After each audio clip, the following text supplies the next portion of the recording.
This is all to celebrate the 150th anniversary of Allen, Texas. This program tonight. I love this picture because Reverend Anderson donated his time after being all day with a bunch of school children. He comes at night, and teaches adults, and they probably all just got off work. Everybody's tired, but they wanted to learn. Reverend Anderson told me they were determined to learn and read and write, and I was determined to teach them. And I tell this to people because it doesn't matter how old you are, you can learn. Next. That was what was called the Allen Colored School, which is now the Morris Sanctuary at the corner of St. Mary and Cedar. That's the end of school, 1956. That's why they're all smiling.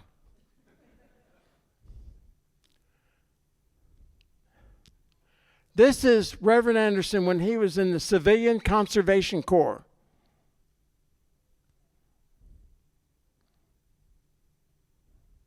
The picture was taken from Reverend Anderson's front porch. He took the photo. That's Hayes Williams, who was Reverend Anderson's father-in-law, Hazel's father. That's Hazel Williams, graduated from high school. That's part of their family. That's Hazel as a child.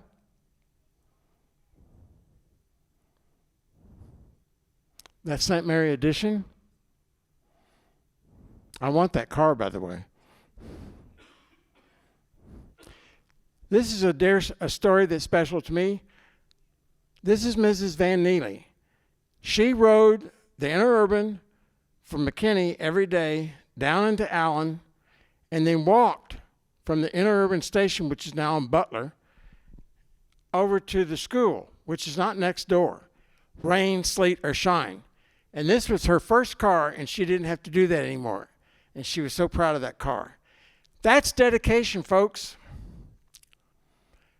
I believe Reverend Anderson said they were going on a trip to Turner Falls. And if you know anybody in the picture, let me know. Now, this picture right here, that shy little girl you see now is walking up on stage, and she's no longer shy. She's Madam Extrovert. Carolyn Howard Ingram. Her father was the next to last pastor of the, you saw him in uniform in one of the previous slides. And now we have Shantae White. Somebody told me she was faster than lightning. That's her in high school. She's an eagle. Shantae White. Shantae, would you wave everybody? Next, please. Oh, another picture said they described her as burning the track.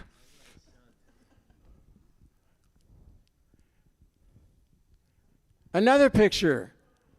Allen freshman gets quick start on road to success.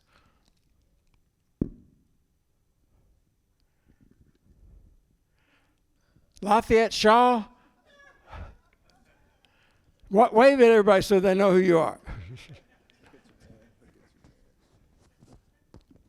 What year was this?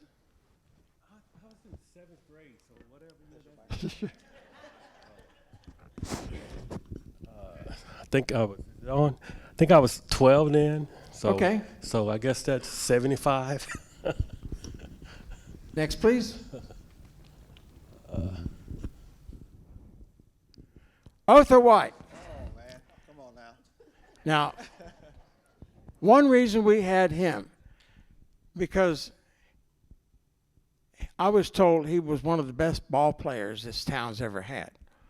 Now, one of you, and you look the same.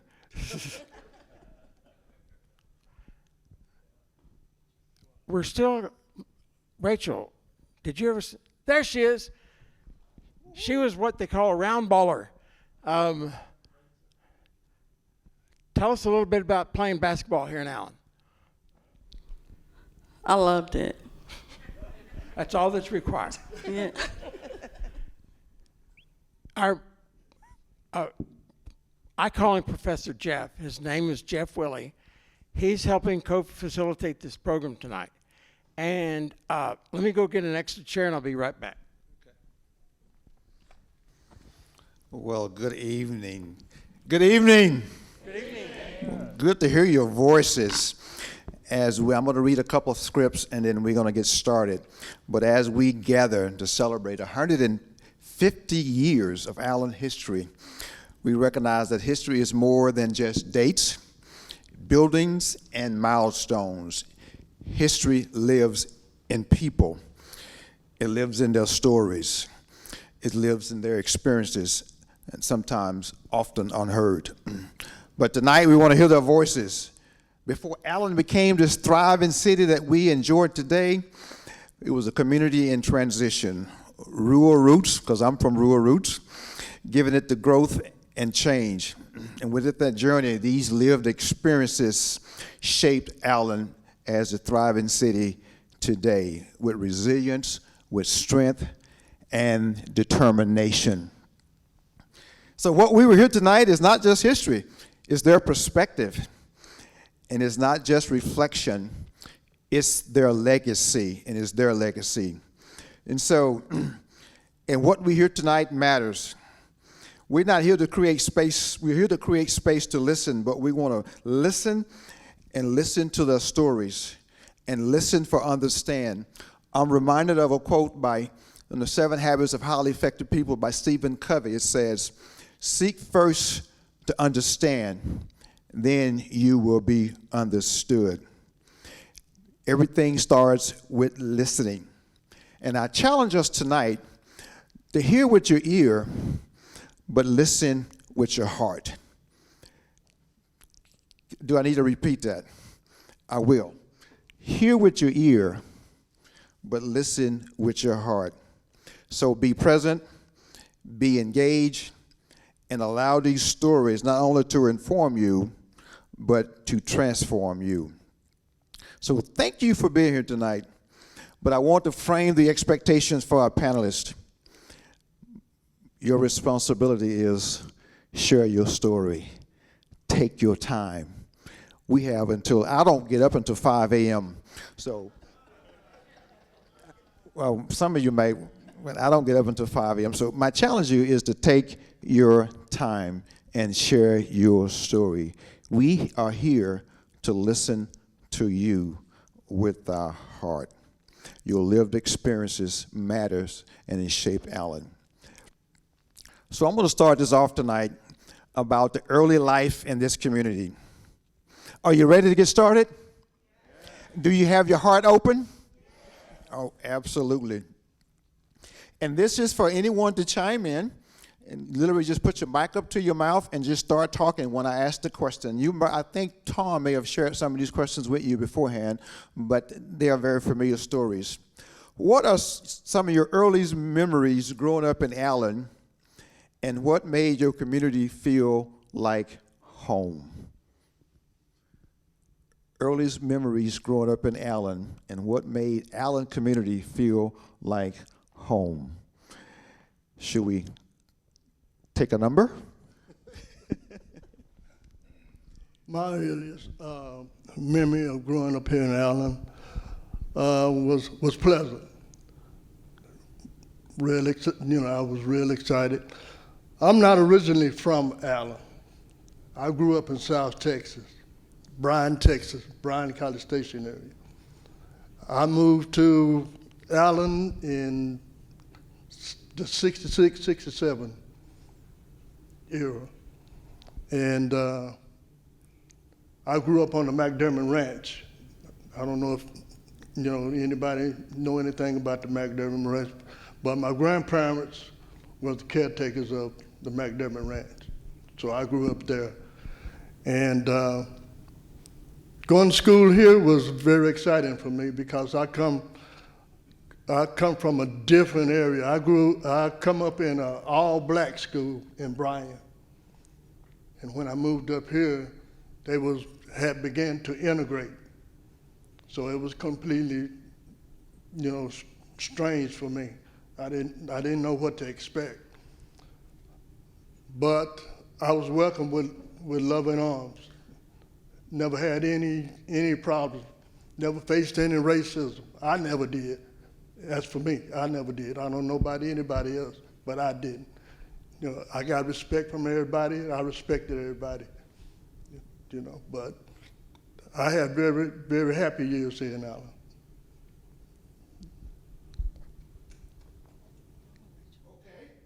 We're waiting for the next person to chime in and put the mic up to their mouth and just start talking. I'm the baby of the group, so I grew up in '75. So growing up, I was always the follower because I was always the youngest and always the smallest.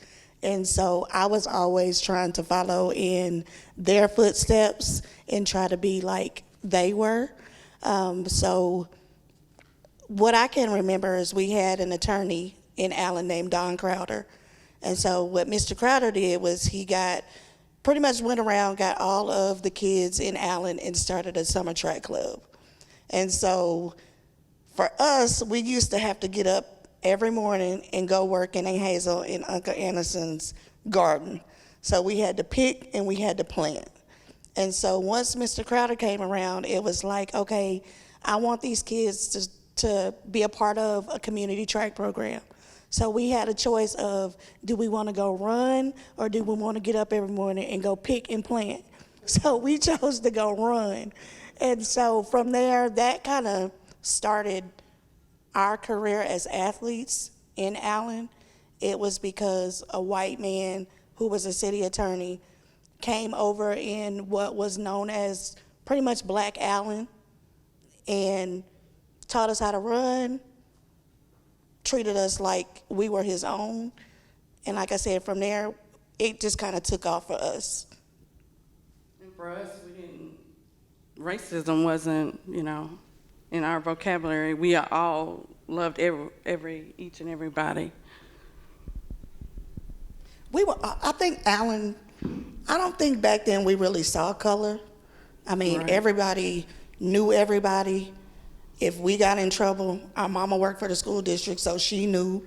So she would always tell us, like, okay, you get in trouble, I'm gonna know before y'all get home, so you better be on your best behavior.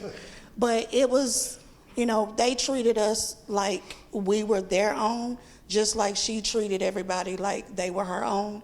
So I think for me, I work for Allen ISD, and I treat each kid like they're my child. I fuss at them, I get on them, I love on them.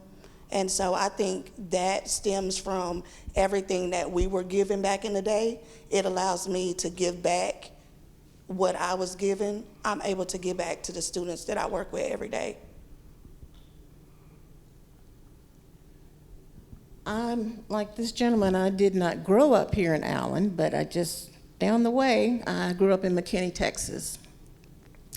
Went to school there, graduated there, and I had never left until like 2 years ago, and I moved to Melissa after I retired from nursing.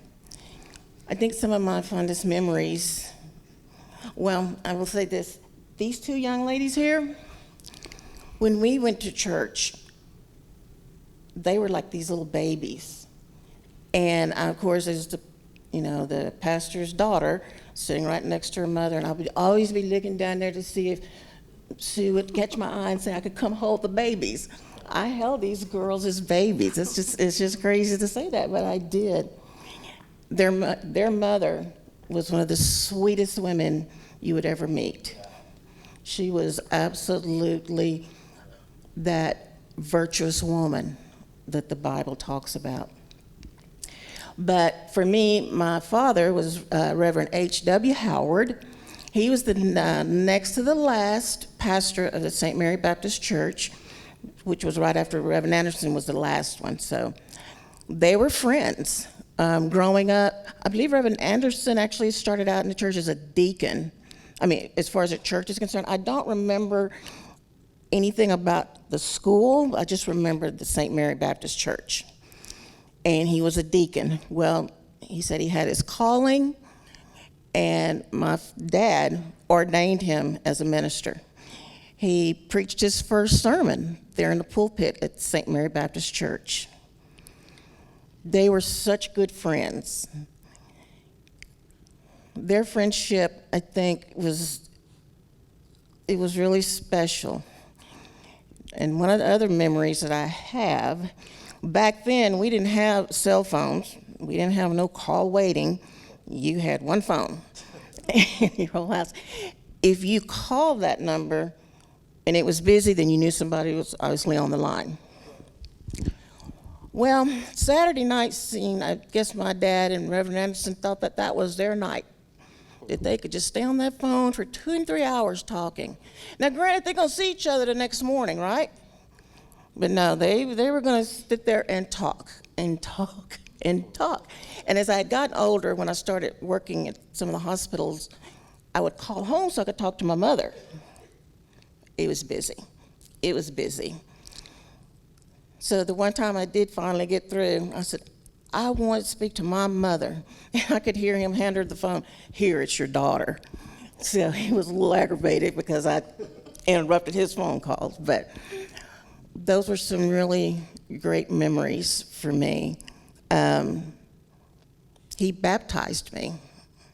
And back then, there wasn't the nice baptism that you see in the churches now. You went out to the fields and to the pastures, to the ponds.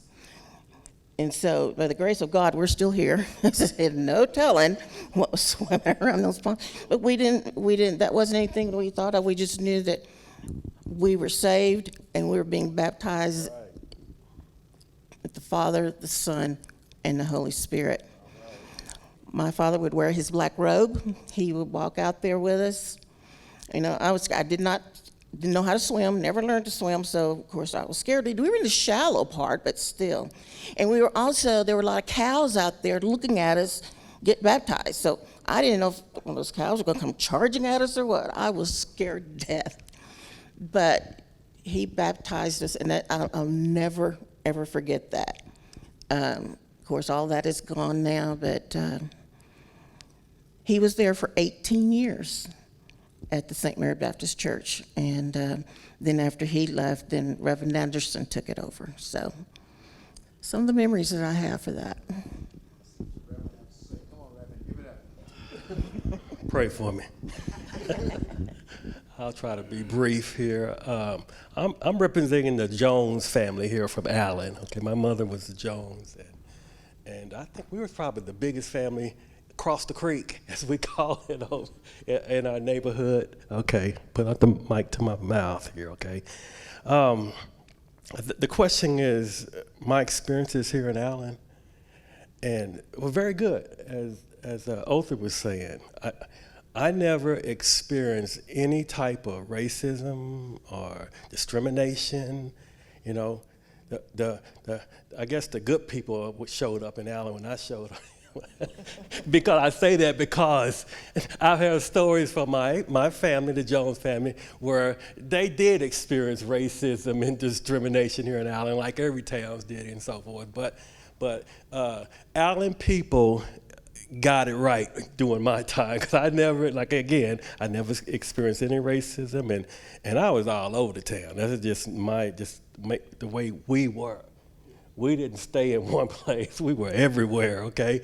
And and I'll stop here just to say that it just really feels like a reunion. I know a lot of the good Allen people out in the audience now. It's really, really good to see everybody. And I won't call any names because it sounds like I need to move on now, so. Very good. Tell them who your grandfather was. I thought I did that when I said the Jones family. Herbert Jones. Yeah. Great. He Herbert was Jones. the cattleman around the town, okay? I used to herd cows. I guess my question, did we baptize any cows during that time, since the cows was... Let's see, did we baptize cows? We did a lot of preaching, though. Let me put it that way. That's what I got from my grandfather. If anybody knew him, he preached all the time. They saying, yeah, okay, all the time. And I thank God for that, because I think that's why I'm here today. Saved, He called it out. Don't get me started. I'm go. Okay, absolutely. You can probably sense the joy coming from the panelists and their experiences. And my next follow-up question, because those experiences really shape who we are. And my follow-up to that is that I live on a philosophy, and I grew up in the 60s in East Texas, but one person that shaped my life significantly, I won't mention the person, but I want you to talk about a person that shaped your life, because I believe in giving people the flowers when they're alive. And I know we attend a lot of funerals, and there's flowers in front of the casket, and of course that person cannot smell the flowers. But my question to the panelists, who were the people, family members, neighbors, community figures that had the greatest influence on you when you was growing up, and why?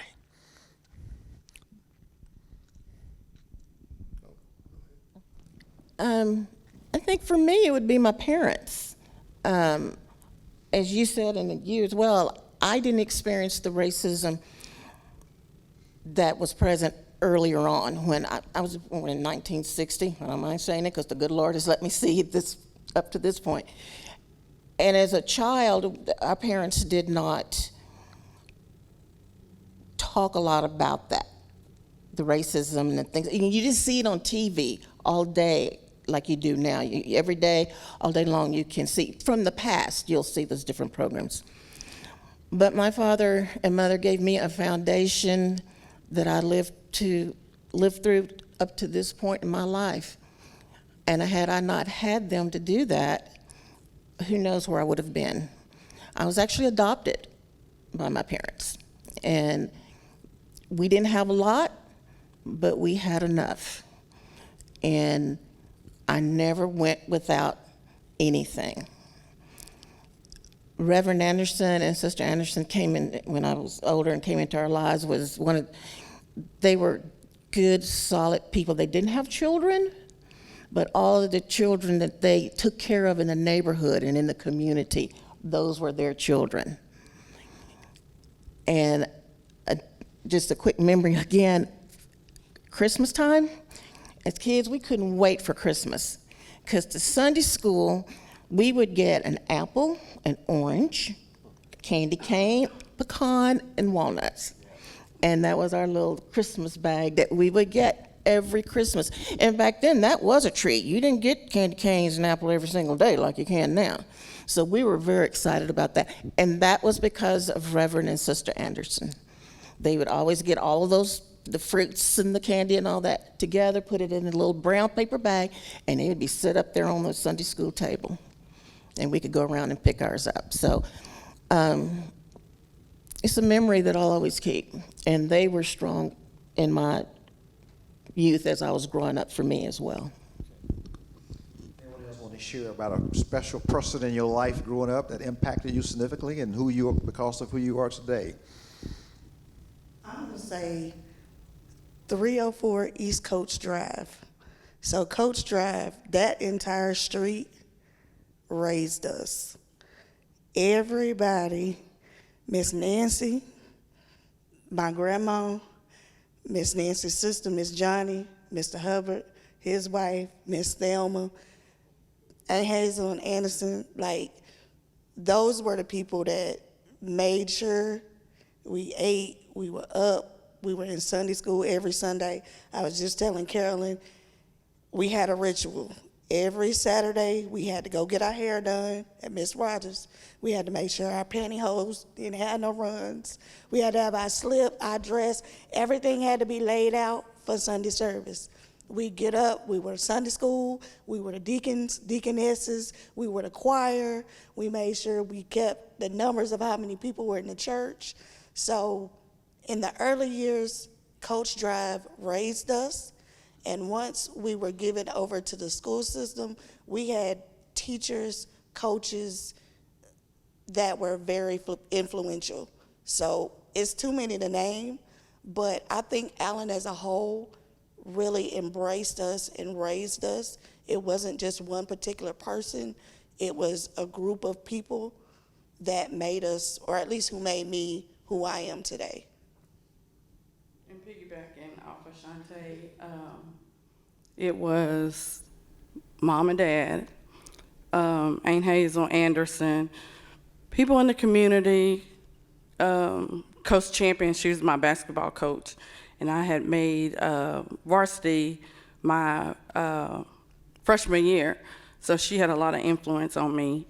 And the teachers, Miss Chandler, she was also one that had a lot of influence on me and my life. As for me, I'll piggyback off of this young lady here. It was my parents and my grandparents, because my grandparents raised me, and they were strict. I mean, you got up every morning. You ate breakfast together. Nobody ate in the living room. In the bedroom, everybody ate at the table together as a family. And religion was a big part of our lives, because you was in church, you're going to go to Sunday school, you're going to go to church, and then that night you're going to go back again. So religion was a big part of our life. And Mr. Anderson was another big figure in my life. As for a young black man seeing another black man, in a school, completely in a different place, he taught us to be yourself, be honest, be a man, keep your word. If you say something, keep your word, be a man. And to get your education. That would take you far. If I might add about Reverend Anderson, the people I've interviewed who had him as a teacher, they don't remember the facts and the dates and so forth that they learned. It's life lessons. How do you overcome problems? How do you overcome challenges? Because he had his challenges, and he let kids know what real challenges were. So when he taught kids, he put their challenges in perspective, but helped them be resourceful to overcome whatever issues they had, physical, emotional, whatever. One of my favorite stories of his is that when he was the principal and the teacher and the coach, and this young man was across from on the football team, and he said, "Coach Anderson, that man across from me on the other side is a lot bigger." And Reverend Anderson said, "But you're a lot smarter," and gave him some pointers on tricks to use, using your legs and so forth. And that guy knocked that guy over. So I think Mr. Anderson was my mother's teacher. Show you how far back he goes. And he 1 year, he was my teacher also for 1 year. I think in 6th grade here in Allen, he was my teacher. And it's probably, and then 6th grade, 7th grade, I was here in Allen. Then after that, I went to Plano, Wildcats. All right, I see somebody that Wildcat back there, okay? And, but before I left Allen, Mr. Anderson, boy, he got that paddle on me. That was back then, paddles, and they don't know about that nowadays, paddling. He straightened me out. He only had to do that one time, okay? But let me say, Herbert Jones, he was one of my biggest influences. Like as I said, he preached all the time, but also he gave wisdom that I still quote a lot of his stuff nowadays of what he taught all the time, okay? And then I would also say my aunt, the Hall family, Aunt Thelma. I think she is one of the reasons I'm a Christian, because we're supposed to preach so others can be saved, and so that's what she did all the time too. She just when we were around, she would come around and she would just always just trying to tell us about Jesus and the Bible. And one day she said something to me that just wouldn't leave me alone until I bowed my knees to accept Jesus as my Savior and Lord. So Aunt Thelma Hall is one of the big influences on me in Allen, and I would say my grandfather, and then like they all said too, I could just name a lot of people, because we were pretty across the creek. We were all pretty family, and we didn't have to lock our doors. Okay, our doors stayed open all the time. You probably didn't want to come around our house. There's too many of us to come doing the wrong thing around our house, though. So You saying we have to lock our doors now? yes, we do. We do? Yes, we do. Oh, yes, we do. Yes, we do. Absolutely.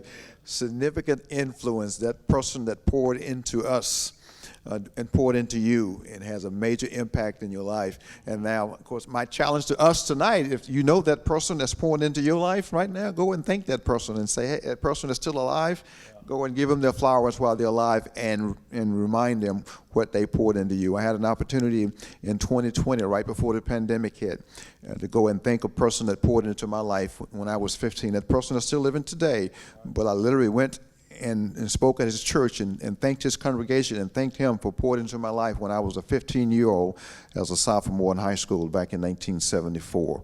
And so at this time, I'm going to transition over to Tom. Tom got a few questions for you. We're going to talk, and some of you have already answered some of those questions, but Tom is, as you know, Tom is a wealth of knowledge. Just everyone know that, right? Absolutely. And what I say is minuscule to what this man has to talk about. Well, thank you, Professor Jeff. Before I forgot to mention, Paula Ross, who's president of the Heritage Guild, she's here tonight. She provided the support to get all these pictures made. Paula, would you wave at the audience? How are you? And also, about the first 6 months I was at the city of Allen, and one of many reasons I've stayed here all these many years, I was in this meeting with Mayor Don Rodenbaugh and Dr. Joe Farmer, and we were talking about the upcoming capital bond program that was going to be coming up real soon. And they looked at me and they said, the first thing we're going to do is pave the streets of St. Mary. They are not paved. And I said, yes, sir, and wrote it down. And they were the first streets we paved. And when I interviewed Carolyn a number of years ago, she was talking about how they had to sometimes park their cars further away or they get stuck and then they had to walk through the mud to get to St. Mary's. Tell them that story, Carolyn.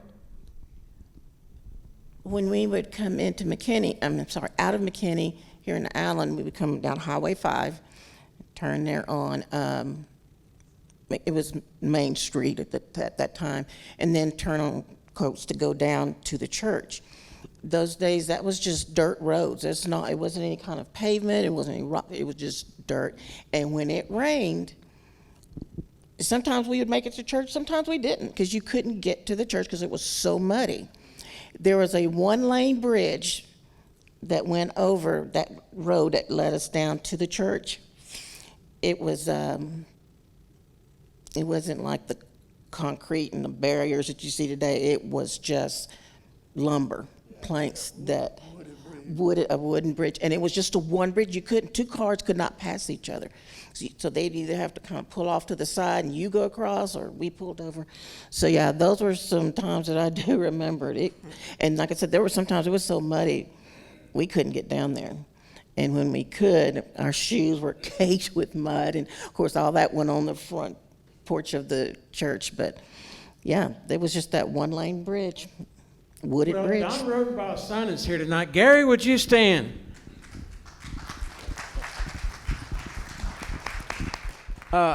Man, when they told me to get those streets paved, I got them paved.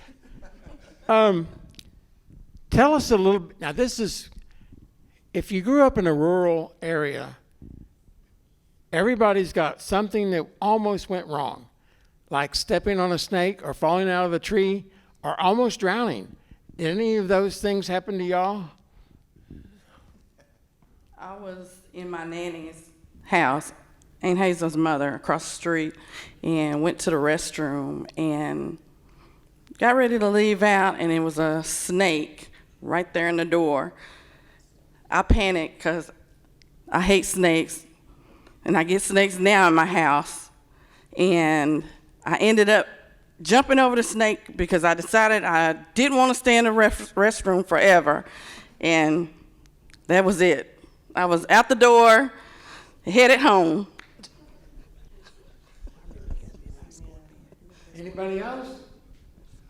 As for me, living out on the ranch, it's a creek that passes through the ranch, and we could have something like a dam on that creek for whenever it rains or something like that, the water comes through, it backs up where the cows and everything can drink from. So the water, whenever it would rain, the water would go over the spillway, and you create that moss, that slippery moss. And if you get on that moss, you're gonna fall. So we always go back there and fish. So it was some neighbors that lived over here in Allen, they came out to fish, and they had a couple of little boys that loved to fish. So they went out with us. And we told the oldest boy not to go across the bridge because, the moss was on it and he might slip. But he did. He went across, or tried to cross, and he slipped, and he was going down the water spillage, and I had to go out there and get him, And his daddy thanked me real good because they couldn't swim. That was deep water. Deep water. Yes, sir. So I basically saved his life that day because his daddy couldn't swim. No, only somebody could swim was me. So I had to go over there and get him. And I'm thankful I was there, to save his life that day. Lafayette, you had to have encountered a snake somewhere. Yeah, I did. I never forget Cottonwood Creek, down where my grandparents' place was and stuff. One day I was going down to the creek and getting ready to go into the water, and there was a snake, looked like it stretched all the way across the water, the creek there. I turned around and ran back up the hill, ran all the way up to the house. It's like, why am I running? This snake is down there. I think Rachel know what I mean, right? So we had tarantulas really bad back in the day. And we used to always be outside playing kickball or something. We had to be outside every day. We couldn't stay in the house. It's like go outside and do something. So I was outside eating an apple, and the tarantula jumped on my apple. And the apple went one way, I went the other way. And we had tarantulas really bad over on Coates. And I don't know what it was about the tarantulas, but every time I saw one going or coming, I went the other way. What did y'all do for work or to earn extra money? When I was in high school, it was my senior year, I worked at Brahms. That was my only job because Mama wanted us to concentrate on our education.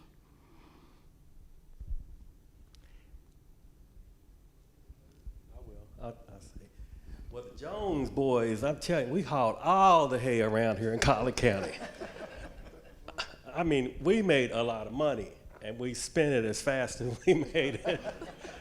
So, yeah, I worked since I was probably about 13 years old. I worked like a man throwing hay. I could throw the hay across the truck, the hay, but we made a lot of money. And I think everybody in town probably saw us on back of those trucks going out to the hay fields and stuff, so, yeah. I used to help Aunt Hazel clean houses. So Aunt Hazel used to go around and clean houses. And so me being the youngest, I used to just follow in behind whoever I could follow in behind. Because about that time, they were older and getting ready to go off to college. And so I really didn't have anybody to hang with. So I would just hang with Aunt Hazel, go clean houses, go fishing. Whatever she did is pretty much what I did. I was I had a job doing helping Mr. Gant here in Allen. He was the owner of an ice cream plant over in Dallas, and his son Robert would pick me up from high school around 1, every day, and I would go with them, and he gave me a job cleaning, cleaning the ice cream machine and things at night. So I was thankful for that. Well, I think, as I said earlier, I'm a nurse, so when I was in high school, I would work as a nurse's aide there in McKinney, and there we had the Wysong Hospital, which kind of like was downtown McKinney, and also off of 380, it was Collin Memorial Hospital. I worked there. It's Winco now. It's funny to see that sitting over there, but that's pretty much how I would make some extra money. And I would sometimes, like you said, you would go with Miss Hazel to go clean houses. I'd go with my mother. Didn't necessarily make a lot of money with doing that, but I went to go help her, but she would give me like $1 or $2, which back then was big money for us, so. Yeah. Reverend, you did say you threw hay. You have to tell us about the encounter you had with snake in that hay, because if you threw hay, there has to be a snake somewhere in that hay. So talk about that snake you saw in that hay when you got ready to throw that bale. I think they baled that hay, and we hauled it so quick. We didn't give snakes time enough to get under that hay. I mean, we hauled like thousands of bales. Literally 1,000 bales of hay every day. So our biggest problem was the wasps in the barns and stuff, So yeah. He says this very lightly, but I have actually thrown hay, and it's very brutal work. And when you said 1,000, I thought the 100 bales I threw was brutal. Wow. It was definitely challenging. I threw hay as a young person as well. And so let's talk about this joy that I see on your faces right now. Are you feeling the joy? They had definitely. So what did fun look like growing up? What was fun besides throwing hay fun? No, it wasn't. I didn't think so. So what did you do for fun? I heard basketball. I heard soccer, a few other different things. But what did you do for fun besides throwing hay growing up in Allen, McKinney, in this local area? And, of course, you started out in Bryan College Station. But just talk about some fun things that you did besides running from tarantulas and wasps and snakes. We all grew up on the same street. So John Hall's kids, Mr. Hubbard's kids. So we would do all kind of stuff. We would go crawdad fishing. We had got a milk crate, cut the bottom out, made a basketball hoop. I learned how to ride a bike on a 10-speed. I was probably 3-4 feet tall at that time, which didn't work for me. But we had a persimmon tree up and down the street. And so what the boys would do, because I always wanted to hang with the boys, they would talk me into riding a bike down the street, and they would have a ramp. So we would jump the ramp, but they would throw persimmons at me as I'm riding a 10-speed bike down the street to try and jump the ramp. So I was always the guinea pig. My brother would dress me up like a ninja. We'd get in a tree. He'd throw the fake smoke bombs and then push me out. I think that's why I'm a tomboy today, is because he pretty much treated me like his little brother. But we were always outside. We played kickball with milk cartons. We played baseball with a wiffle ball. So we would just come up with stuff to do. Just because we were all right there on the same street, or we would go across the creek and play with the Joneses who were on that side of the street, and whatever they were up to, we were pretty much up to. We would also go not across the creek, but over. There was a creek behind our house, and we would go to Dairy Queen, have our dilly bars. We go to Woody's. And Which is Ray's Barbecue. Yeah, and Aunt Hazel would cook, and we go over and have collard greens, cornbread, hot water cornbread, caramel cake, stew. We would have a lot of good times and a lot of fun. Oh yeah, the biscuits, they were off the chain. And they were homemade.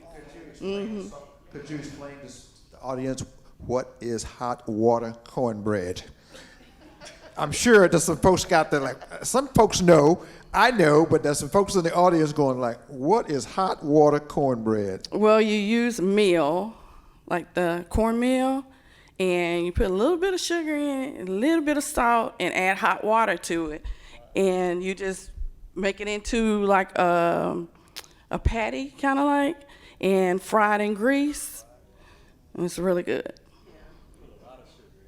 That's it, a lot of sugar. Sort of like the Kool-Aid, but not that much. Anyone else? Continue on about all this fun stuff you did growing up. Well, it depending on what age you're talking about. In our generation. Yeah. Well, I'm talking about from I was, like I said, I was born here in Allen pretty much, came here. And that little creek she was talking about, muddy, that they had to go across that little wooden creek, dirt roads. We lived right by that bridge. I don't know, when they put the asphalt on that road, it had to be probably in the middle 60s. Was it when you remember what it was, Tom, when you did that first asphalt? Roads were paved in 84 or 5, somewhere in there. Okay, well we're talking about then went way back to the 60s, okay? When there was just dirt roads and wooden bridge and stuff. Anyway, see, I knew the area because as a younger guy, as like most children, we stayed in the creeks.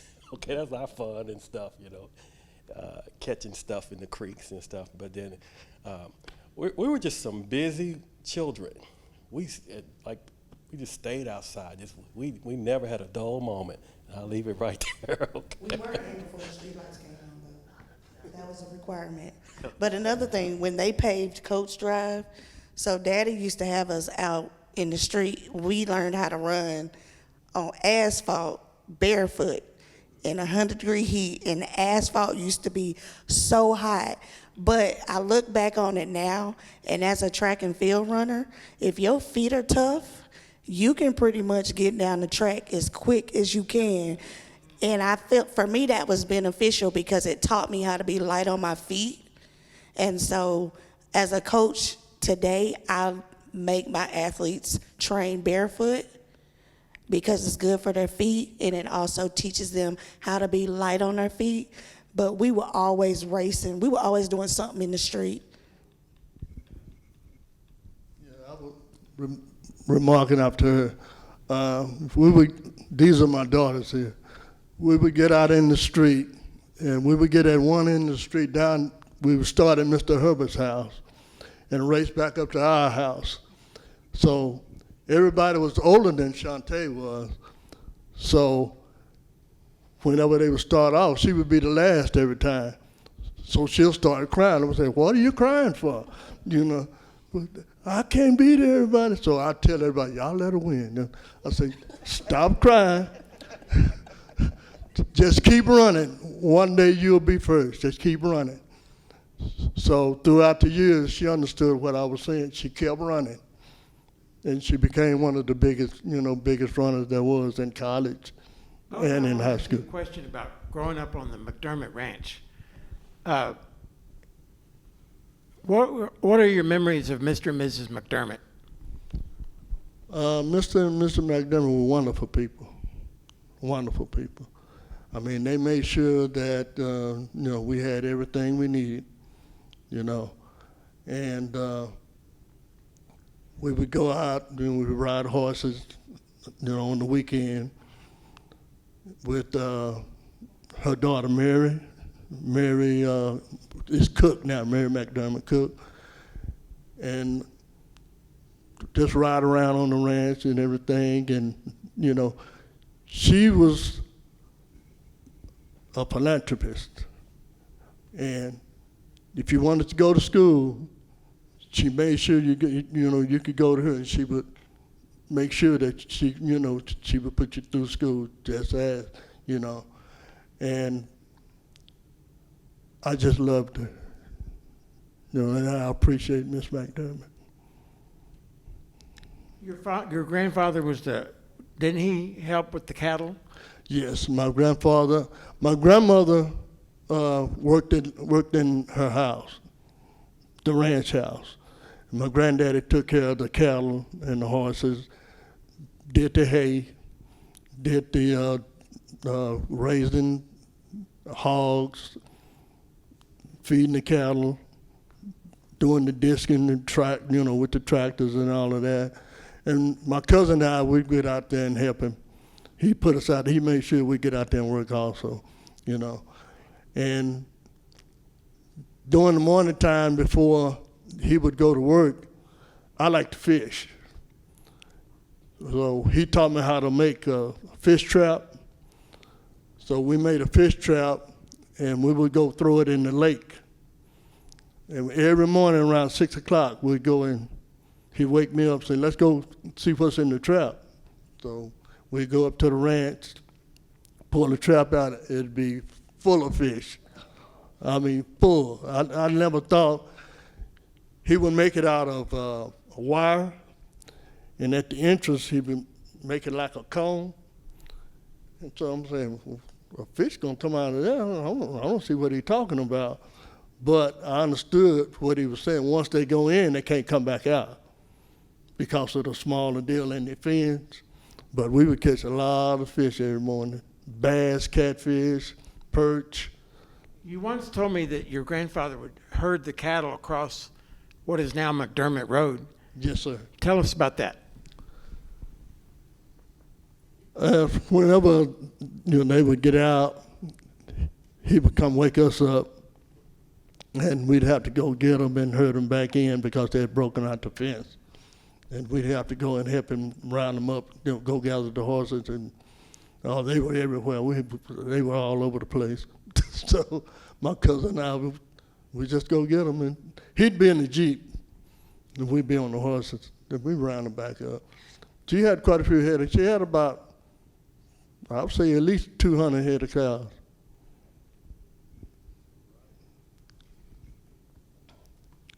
I'm going to ask y'all about the holidays, particularly Juneteenth and Christmas. How did you celebrate those holidays? As for us, on McDermott Ranch, we have a huge family. It's about, once everybody get together, it's around, I would say, easily 40 or 50 people. And we would all gather out at the ranch, play softball, kickball, play music, they'd be dancing, and my grandmother, they had good food, greens, candy jam, black-eyed peas, turkeys. So we had a good time. Can you tell us who your grandparents were? Mady and Anthony Thornton were my grandparents. My mother's name is Maggie Spencer. Juneteenth? Christmas? Juneteenth? Go ahead. We didn't really celebrate Juneteenth, just Christmas. Well, tell us about Christmas. Dad and Mom made Christmas special for us. Whatever we wanted, we almost, practically got it. But we were, like Shante said, we were tomboys. We didn't have doll heads. I remember what is it called, baby doll away or something like that, where you could change his diaper and stuff. That was the only doll that I had. And I think I had a Cabbage Patch. That was the closest doll I had to a Barbie or anything like that. So I had a black Cabbage Patch named Adela Dorella. Carolyn and Lafayette, how did y'all celebrate Juneteenth or Christmas? Well, like she said, with Juneteenth, we didn't necessarily celebrate that. My mother's birthday was June the 19th. So we always have a little birthday dinner at the house or whatever. But Christmas was a big holiday, because they always made sure I had something in there. And it wasn't like today everybody, the kids can get whatever they want every single day of the year. Christmas time was when you would get that bicycle. Or I remember a set of dishes that my mother got for me. They were little like you would play with your dolls or whatever, but they were little bitty teacups and plates and things like that. That was another year that I got that. But we didn't have 10, 12 different packages either to open up. We had that one, and we were happy with that. But it was, Mother always made, I know a lot of people made turkey and dressing. My mother made chicken and dressing. She would get a hen, she would boil it till it was almost cooked, but not all the way. And she would take that juice and she would get her cornbread and make up that cornbread. So good. So good. She would stuff that chicken and she'd put it in the oven and bake it the rest of the way, and that would finish off cooking the chicken. But yeah, like y'all, it was the candy yams, the chicken and dressing, green beans. Mother always made a pound cake. She loved pound cake, so that's usually what we would have. But you look back on it now, and those were really some special times. At the time, you just kind of think, okay, it's Christmas, and we're gonna have Christmas dinner. But you look back on it now, it's just so special when you think about it. It really is. Mr. White Other, you about the youngest one on this panel. You notice that he doesn't look 75, does he? So he doesn't look 75. He's the youngest one on this panel, absolutely. But I want to ask you the question about the Christmas gift. What was your favorite Christmas gift? And I'm asking you that because I'm kind of reflecting back on my time. I won't share my story, but I want you to share your story. What did you receive for Christmas? Well, as far as me remembering, I was the only son. So I basically got whatever I asked for, But my dad basically bought me like cameras, chemistry sets, things like that, something educational, But if I asked for a bike or something like that, I would get a bike or whatever, but more or less on, I guess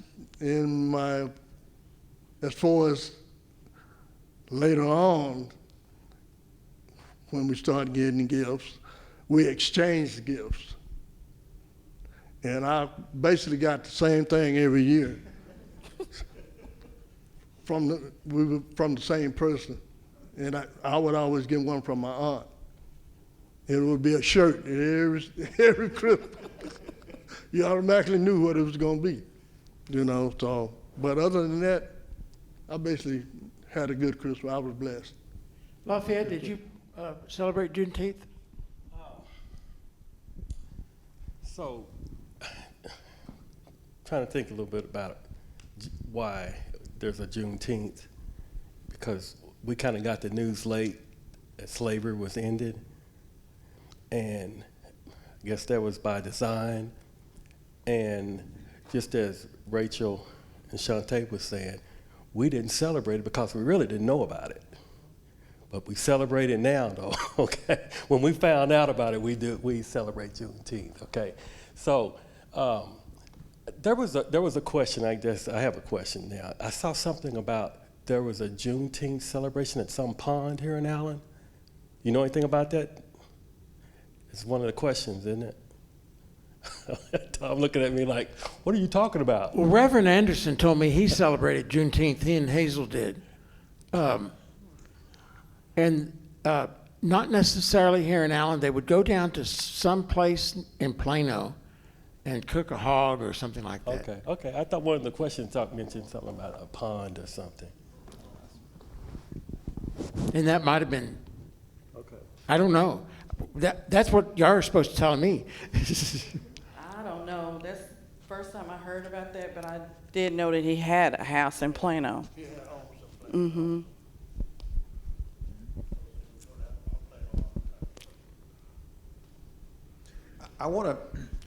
You've already shared some things about some the relationships in Allen, and I have to really commend Allen and the community because this is a very, very close-knit community. Relationships. I've been here for almost 24 years, and I'm here because of relationships and because of the great people in Allen. That's why I have decided to stay. But I want to talk about something big and small that has really shaped you and has stayed with you and is shaping. Matter of fact, you are passing it on to the next generation, to your family right now. Something that's happened to you that has shaped you, a moment in time, big or small, but now is part of your legacy. And I heard Otha mention chemistry sets, and I'm probably going to tap into that a little bit because I took you back to some time when your father was giving you chemistry sets as a kid. But now talk about something big or small that has shaped your life and is part of your life today, and now you're sharing that with the next generation. Just think of a moment of something significant.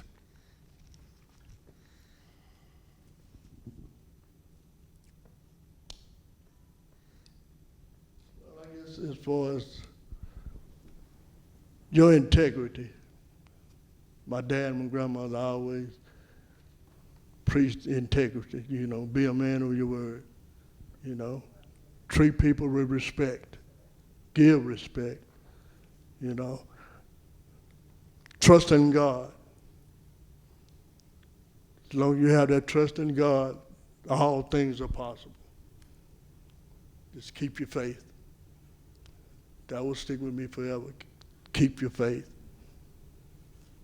I agree with what you're saying as far as faith, because, of course, I grew up in a home where my father was a preacher. But I can't think of a better foundation than what they left me with, of always keeping the faith and knowing who God was, who Jesus was. That was big in the house when we were growing up, and when I was growing up in McKinney. We prayed, always said blessings over our food. We never sat down. When we would sit down, you never start eating until you had the blessing of the food. We'd study Sunday school. We had like these little Sunday school books from the church, and during the week me and Mother especially, would sit and go over the lesson. So when we would go to church, then they would expound on it more. But we would still have that time at home with our Sunday school lesson. And I thank them. I thank the Andersons, everyone that helped me have that foundation of knowing who God is and where my faith will always be.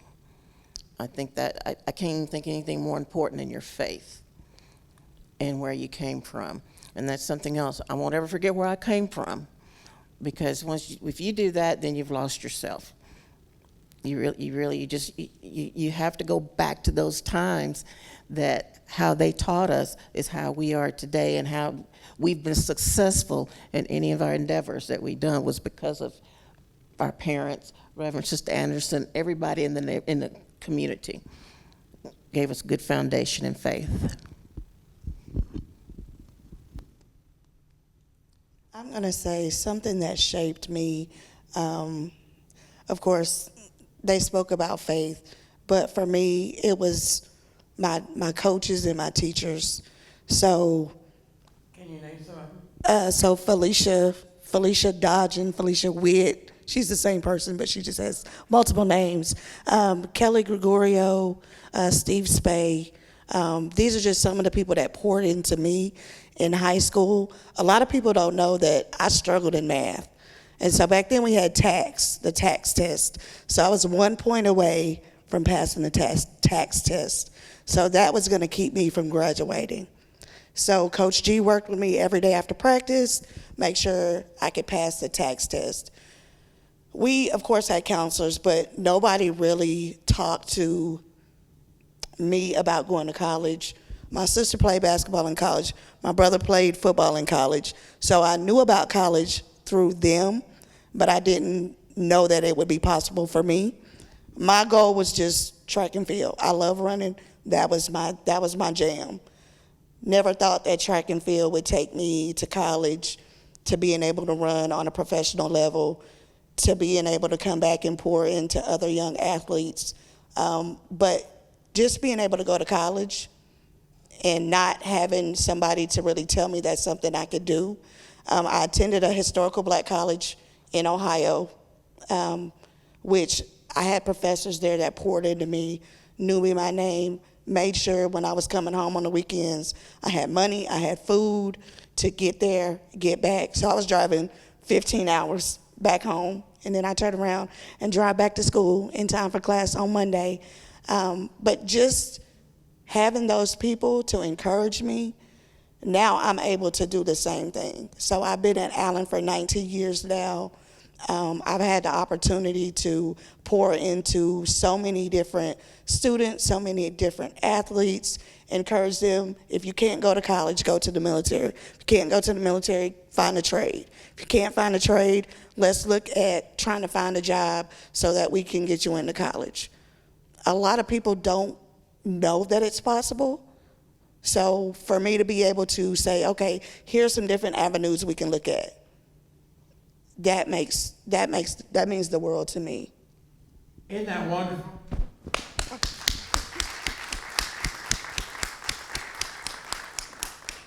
Anyone else want to share? Probably my mom for me. She worked as a janitor at Roundtree Elementary and a crossing guard. And whatever the lunch ladies would give her, food-wise, she would bring it home to us, and we loved the pizzas that she would bring home. So, you know, Grace and Faith, she always wanted us to do better than her, and we always tried to set a high standard for that and for her to be proud of us. And I believe we did a really good job showing her that we could go the extra mile, be what she wanted us to be, don't depend on anybody else, depend on yourself, do what we wanted to do to make our lives go forward and be successful.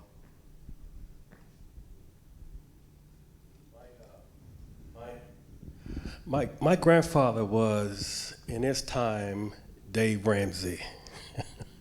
He would, one of the things he would preach often was stay out of debt. He says, because if you don't stay out of debt, there'll come a time when you can't get what you need. And that is something I want to pass on to everyone, that, because that's a horrible feeling when you can't get what you need, necessities, because you lived on debt all your life. Amen.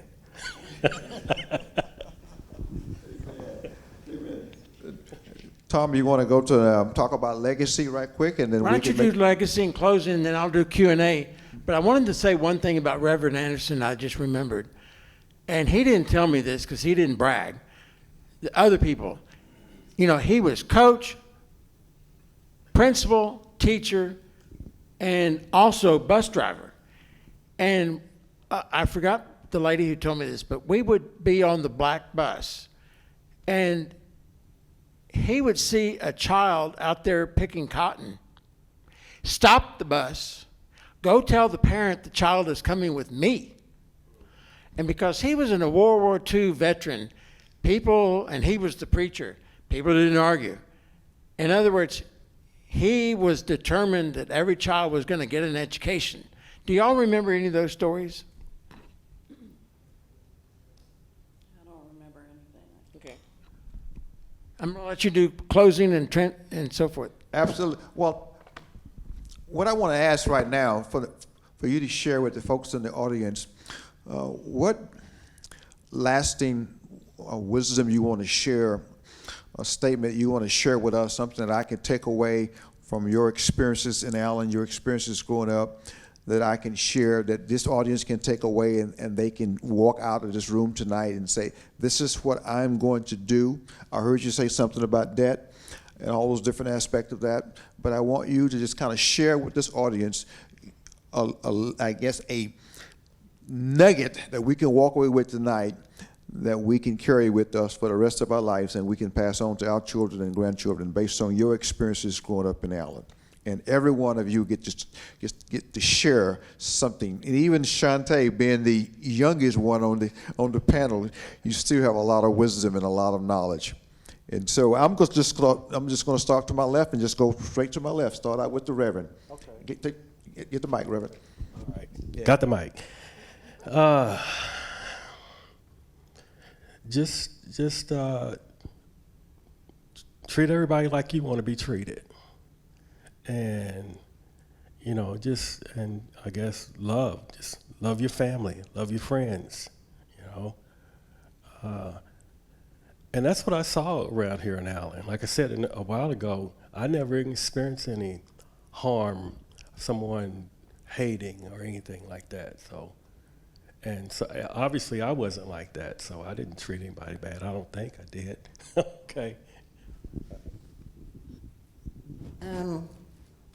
I think for me, as I mentioned earlier about faith, just my mother and father, as I said, always taught me to be faithful, be prayerful, respect others as we would respect ourselves, treat others as we would treat ourselves.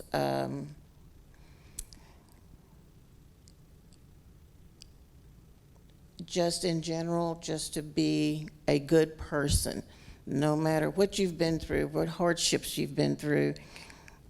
They taught us lessons, and that I try to teach that to my son, that this is what I went through, and I don't want you to have to go through, but just to give you some little tidbits on what to do, what not to do. Be manable. Yes, sir. No, sir. Yes, ma'am. No, ma'am. That was one of the things our parents taught us. There was never none of this yeah and no, and there was never none of that. It was yes, ma'am, no, ma'am, yes, sir, and no, sir. So, but to always be respectful to everyone. In my opinion, as for me, I would say love. And when I came to town, I received love. So I would say to everybody, let's love, let's come together and go on. Let's be Allen strong.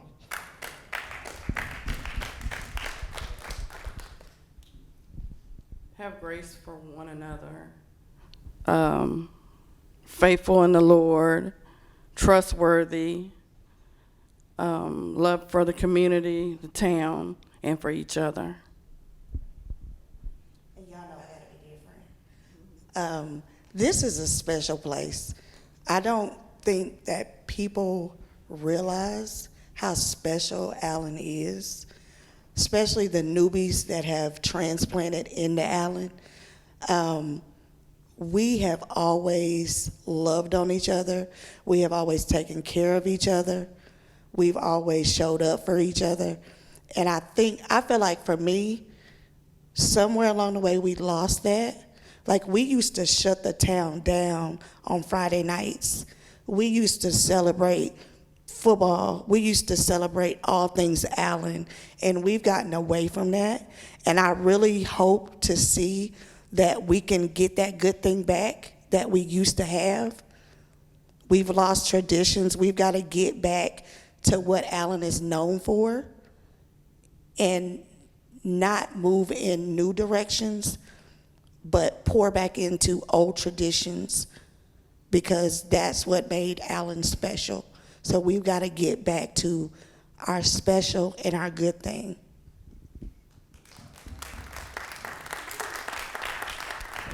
We're going to take questions from the audience. Audience questions? Oh, there's one. There's a hand right here. Let me come down this way first, and I'll come down. Oh, he's coming. Brother Boone, I know you had a question about a football question, didn't you? About somebody who ran the Kansas State? Yes, I have a question for Otha. Most everyone knows we have great football teams in Allen. Probably the greatest football player that ever played high school football and maybe college that played here. But we had some pretty good football players. One was named George White, And Otha, tell us about George's run when he played for Kansas State, that kickoff return. I believe it still stands as a record. Yes, sir, it still stands at today. He did a 99-yard kick return back at Kansas, and it still stands today. Here's a question. Hi, myself and the young lady right there, we both served on Allen's CDC board for many, many years, and Stacy was actually on Allen Keep Allen Beautiful board.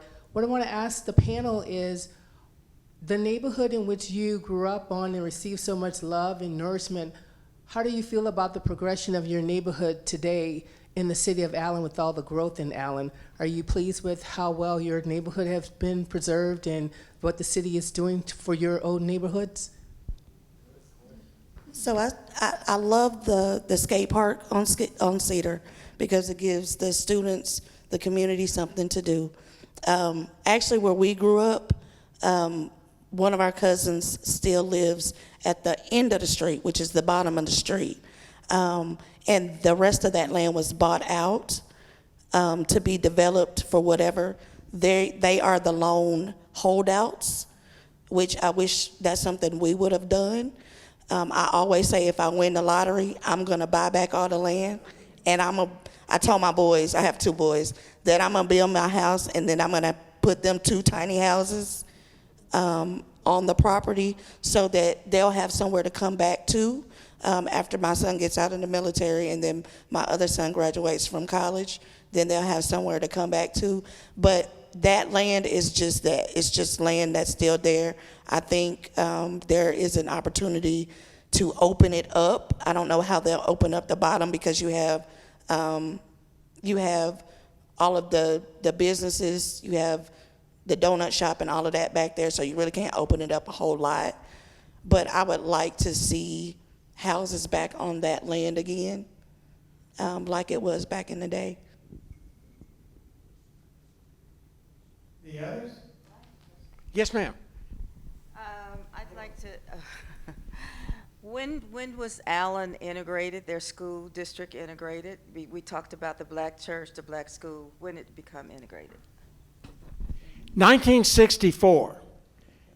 And there were no cross burnings. There were no agitation. It happened the next day. And one of the reasons was because of the people of Allen, but Max Vaughn, for whom a school is named, they asked him, they said, we're integrating the schools, and do you think, will the white players accept the black players? He said, tell the black players to show up at 7 o'clock for practice and have their jerseys on. We're good started. Bob, do you have any responses to that? Because he's probably the only one here, I hate to say this, Bob, that can remember when the schools were. I was actually in the 8th grade here when Allen integrated in 1964. And I had just moved to Allen, and I had been in military schools on bases which had been integrated for years. So there was some discussion, that the black school was going to be closed down. And Lee Roundtree, you may recognize that name from Roundtree Elementary, it's closed now, came to us. I was in the 8th grade up in the study hall on the 2nd floor of the old 2-story school. And he said he wanted to talk to us that, the law of the land was that schools were going to be integrated and we would be receiving black students really starting like the next week, and the black school would be closed down. And he gave us a chance to go around and just talk about it if we had any concerns. And always being a little bit of a wise guy, when they got to me, he said, Bob, what do you think about this? And I said, we're going to start winning some football games now. And it was kind of a stereotype, I guess, but we were just friends. Otha and I were classmates. We graduated in 1969 together. He may remember me terrifying him one time, driving Gene Maple's little bitty blue car on that White Rock Road across that narrow bridge to come pick you up out at the McDermott Ranch for a basketball game. But we were just friends.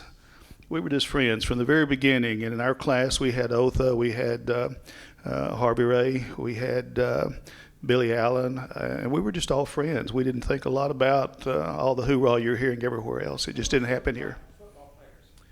I just named them, really. Harvey Ray Johnson was a running back, and Otha was Mr. Speed Demon over there. And but we had a lot of great players. But you know, we just from the beginning we were just all one, and that was the way it should have been everywhere, but it wasn't. But I was so thrilled to be that way in here in Allen. Right. Okay, we have another question. So, Mr. Otha, how did the black students feel about their school closing and you integrating into the other school? I wasn't here at the time, but as for me talking with them, they were all enthused about, you know, going to the high school up there. They was all, nobody had any regrets. It was for the better good, you know.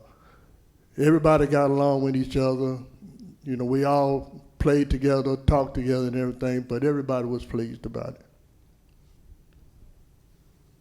I have a question. Go ahead. I'm a member of the Allen Heritage Guild, and the St. Mary Church at the Village is open the third Sunday of the month. And many Sundays when the St. Mary is open, people can go in and ring the bell. Do you have any recollection of how the church came by the bell? Or do you have any family information that told about the bell? I don't remember any, because when we were going there at the time, the bell didn't work. It was where, I guess, I don't know if it had buzzed or what, but during our time there, when my father was pastoring it, it didn't work. But I have been down there and I have been able to ring it, you know, since everything was restored. But I don't know when and how they got that bell at the beginning. Did Rep. Anderson ever say? I had one other question regarding the history of the St. Mary neighborhood. Not many years, but several years back, I interviewed one of the Cundiff family ladies, and her name was Barbara Cundiff White Stinson, and she commented as a little girl, her grandfather had a drugstore in town, and downtown was her playground. She would go to all the businesses in town. She would talk to all the people. Well, she would make her way down to the St. Mary neighborhood, and she talked about down there, her favorite place was this little, I don't know if it was a business or someone's house. I don't know if it was a store or a little cafe, but she loved to go in there because on the counter there was some little gadget that it would move, and she would talk to the people. And she just loved to go there and talk to. Do y'all know anything about that? What that business might have been, or it probably would have been in the 40s, 1940s or late 30s? No, ma'am, I never heard anybody talk about anything.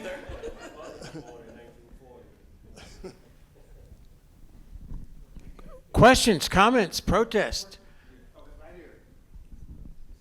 Okay, I've listened to a lot. I'm Ray with Big Ray's Barbecue. So I know that I get a lot of history from people coming into the store and learning about when the building was built and all of that. I'm a transplant and I'm a country boy, so I understand a lot of things that's going on and what's been said. But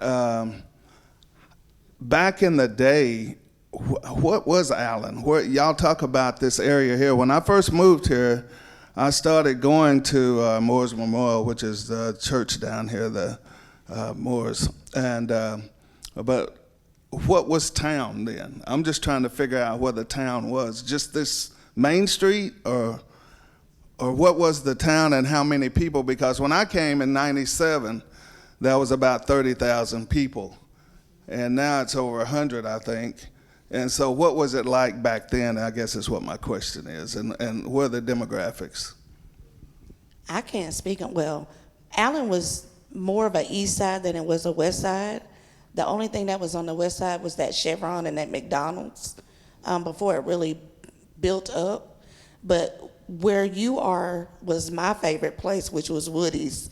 It was a little corner store, and we would always cross the creek to go to Woody's, and Allen Cafe was Dairy Queen. So those were the two things that we had. The First Baptist parking lot was Mosley's. And before they tore that down, we used to go play basketball there because they put basketball goals up. And so I always say Allen had a black side of town, which was just the two streets. So we had Coates and Cedar, and then we had St. Mary's. So where the senior citizen building is, that's the soccer field. That was the only soccer field in Allen, so everybody would have to come to the black part of town to play soccer because that was the only soccer field. And then where the dog park is, that was our football field, so that's where all the boys played football. So they started from Little League all the way up playing on that football field.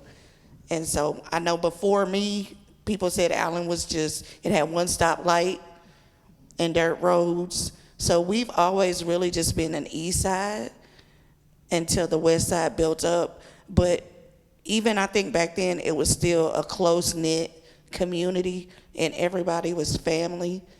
And like I said, I just hope that one day we can get back to that family feel where everybody can break bread together and not just feel like because we're an east side and the west side, that the east side got their issues and the west side don't. So, I mean, I just want us to get back to that special Allen that we used to be. So one other question. So what was the makeup, was like the percentages, whether black and white, do you know what the percentages was back then? I think in my graduating class, it was 3 blacks. We may have had 1 African family. We may have had 4 or 5 Hispanic families, and I graduated in '94. So we didn't have, it wasn't it wasn't as diverse as it is now. Because I know when I came back in 2007, I was like, oh, it's a lot of black people here. Because before that, it wasn't even a sprinkle. It was just like a few spots. But to see the diversity that we have now is nothing compared to what it was back in the day. Okay, I appreciate that. I could go on and on, but I'll stop. Okay. One last question. I mean, a few more questions, but we forgot to ask when I was up there. Did any of you play musical instruments? No, sir. I mean, during my years in high school, we didn't have a band. But before I come to Allen, I played the snare drums in the band back in Bryan. So I could play the snare drum, I could play the bass tuba, I can play the baritone. That's better than I can do. I was a church musician where when nobody else played, I played. Okay, the drums and the keyboard. Fantastic. Who were some of your favorite musicians? I guess Jimi Hendrix, Bob Marley, Aretha Franklin, Marvin Gaye. I love The Commodores. who? We grew up on the Commodores. He used to have his 8-track, and he used to, when he was in his, what was that, the little red Chevy you had? Yeah. He would always pop that 8-track in with Cameo and all of those. That's all he listened to, it seemed like, back in the day. Anybody else? You know, at St. Mary's, Miss Hazel was the musician there. Right. She played that piano, and when we would be up there in the choir, she directed us. So I have great memories of her sitting up there on that piano, playing the old hymns that we would sing on Sunday mornings. All right. Any last minute questions, protests, Any comments? Comments? This is the library. You can say what you want. It's like the auction house. Going, going, gone. One more? Do what? Jimmy Jimmy Reed. Reed? Yes, I've heard him. I've listened to it. Any last minute questions? Thank you, Shantae. Thank you, Rachel. Thank you, Otha. Thank you, Carolyn. Thank you, Lafayette. And thank you, Professor Jeff.